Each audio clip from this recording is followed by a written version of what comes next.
Hi అండి, నేను doctor Sudheer Reddy Anvik hospital నుంచి. సో మనం లాస్ట్ వీక్లో ఒక వీడియో ఎక్స్ప్లెయిన్ చేసాం. రికరెన్స్ సైనవైటిస్ అంటే ఏంటి, అది ఎక్కడ పెయిన్ ఎలా ఉంటుంది అనేది ఎక్స్ప్లెయిన్ చేసాం. అలా కాకుండా కొంతమంది పేషెంట్స్ స్పెసిఫికల్లీ పెయిన్ ఎలా ఉంటుంది అంటే ఈ లెవెల్లో, అంటే ఇక్కడ ఈ లెవెల్లో కాకుండా ఇక్కడ నుంచి వస్తూ ఉంటుంది పెయిన్.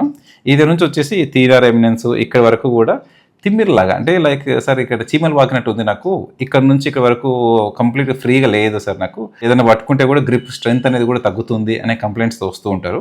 అండ్ కొంతమంది ఇక్కడ పెయిన్ ఎక్కువ చెప్తూ ఉంటారు. బేసికలీ దీన్ని ఏమంటామంటే ఇక్కడ నుంచి మనకు ఒకటి మీడియన్ నర్వ్ అనేది మనకు ఇక్కడ నుంచి కిందికి సప్లై అవుతూ ఉంటుంది.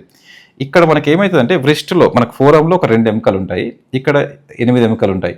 ఈ 8 ఎముకల పైన కూడా 8 ఎముకలు ఇలా ఉంటే మనకు ఒక పైన ఒక షీత్ అనేది ఉంటుంది, బేసికలీ ఒక బ్యాండ్ టైప్.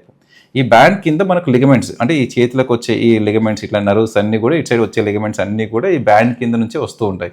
ఈ బ్యాండ్ ఏమవుతుంది అంటే కొంతమందిలో సేమ్ లాస్ట్ టైంలోనే థైరాయిడ్ పేషెంట్స్ కానీ, ప్రెగ్నెన్స్ పేషెంట్స్ కానీ, ఒబీస్ పేషెంట్స్లో కానీ, ఎక్కువ హెవీ వర్క్ చేసే వాళ్ళు, ఎక్కువ లైక్ లిఫ్టింగ్ వెయిట్స్ ఇట్లా ఉన్న వాళ్ళలో కూడా మనకి ఏమవుతుంది అంటే ఈ బ్యాండ్ అనేది ష్రింక్ అయిపోయి టైట్ బ్యాండ్ లాగా తయారైపోయి కింద వచ్చే మీడియన్ నర్వ్ అనేది కంప్రెస్ అవుతూ ఉంటుంది. ఈ ప్రాబ్లమ్ని ఏమంటామంటే కార్పల్ టనెల్ సిండ్రోమ్ అంటాం. ఇది మీడియన్ నర్వ్ అనే నరము మనం చేయికి సప్లై చేసే నరం అనేది ఒత్తిడి ఏర్పడడం వల్ల కిందికి మనకు ఇబ్బంది అనేది వస్తూ ఉంటుంది. డయాగ్నోస్ ఎలా చేస్తాము అంటే ఇది clinical diagnosis first thing. Clinically కాకుండా నర్వ్ కండక్షన్ స్టడీస్ అంటాం, ఎన్సివి అని చెప్పేసి. అంటే వీళ్ళు కంపేర్ ద బోత్ సైడ్స్. ఈ చేతిలో ఉండే నరంకి మనం కరెంట్ అప్లై చేసి చూస్తాం. బేసికలీ కరెంట్ పాసింగ్ చెక్ చేసుకున్నప్పుడు కరెంట్ కరెక్ట్గా పాస్ అవుతుందా లేదా, ఎక్కడ మనకు ప్రాబ్లం వస్తుంది అనేది చెక్ చేసుకుంటాం. మనకి ఎంత వోల్టేజ్లో తగ్గుతుంది అనే దాన్ని బట్టి మనం ట్రీట్మెంట్ ప్రొసీజర్ అనేది ఆధారపడుతూ ఉంటుంది. సో చాలా మందిలో ఏం చేస్తామంటే ఈ బ్యాండ్ టైట్ ఉంటుంది, కింద నరం పోతూ ఉంటుంది, సో దానికి మెడిసిన్స్ ఇస్తాం. ఈ బ్యాండ్ని రిలీజ్ చేసేదానికి సర్జరీ బేసికలీ. కొంతమందిలో ఏదంటే ఈ స్టిరాయిడ్ అంటాం బేసికలీ, అది కూడా లోకల్ ఇన్ఫ్లమేషన్ని, అంటే అక్కడ వరకు వెళ్ళి ఇంజెక్షన్ ఇస్తే చుట్టూ ఉన్న ఎడిమా అంటే వాపును తగ్గిస్తుంది. అంతేగాని కంప్రెషన్ని we are not reducing the compression. So ఆ ఇన్ఫ్లమేషన్ తగ్గించడం వల్ల మీకు ఒక ఆల్మోస్ట్ 3 to 6 months వరకు చాలా మందికి పెయిన్ రిలీఫ్ వచ్చే అవకాశం ఉంటుంది.